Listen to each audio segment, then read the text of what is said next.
tighten the chain in the KTM 890, or loosen it or tighten it, whatever you need to do. First you loosen this bolt here, or this nut, this one.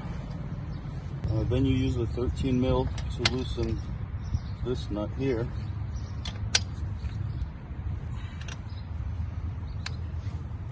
Same thing on the other side. Now you use this here to either tighten or loosen it to move the whole wheel back and forth. And you have to turn this as much as you do the other side. It has to be even.